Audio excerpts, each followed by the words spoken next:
Amin'ny vaovao sosialy kosa indray raha ny Fonjabe no ahafantaran'ny maro ny toerana tsy ahafaty eo aloha dia fantatra izao fa mandroso hatrany ity komina iray ao amin'ny distriktina Tsimondrano ity noho ny ezaka fampandrosoana ataon'ny olom-boafidy ao amin'ny distrika.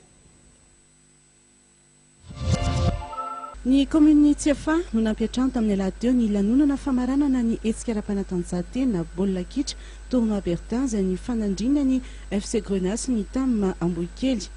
Tamin'io ihany koa no niajin'ny ekipa ny Jacarandasy ny kely Mirahina ny laharana fahatelo. Ny Lolona Bertin Randriamiaingo no tompo marika tamin'izany hetsika izany. Ararotina tamin'izay ny sosialy izay nanomezina an'ireo botifotsy ho an'ireo zokiolona zany na le ataoko hoe beantitra moa izy isika dia zay zavatra zay no natao dia fanampiana dingana nataon'ny sénateur Bertin zany ety amin'ny commune Tsiafa fa ito amin'ny faritra Tsimondrano zany fa mbola be no sisa.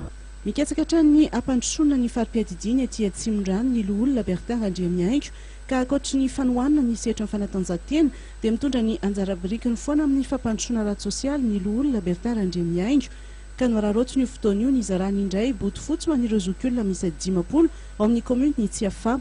Nakasitraka izany tamin'ny lalan'ireo nahazo tombontsoa moa ny ben'ny tanàna ny Tsiafa Lalao Andriamiarso. Misaotra ny Lolona Bertin zahay tonga eto amin'ny commune Tsiafa fala mandray izay eto amin'ny commune ary indrindra tena misaotra azy lehibe amin'ny fanampiana izay ataony amin'ny commune indrindra eo amin'ny lafiny sport sy social eto amin'ny commune ary dia mbola maniry ihany koa izay ny sin'ny fiara-miasa eo amin'ny rotonda dia ny sénateur Bertin sy ny commune izany.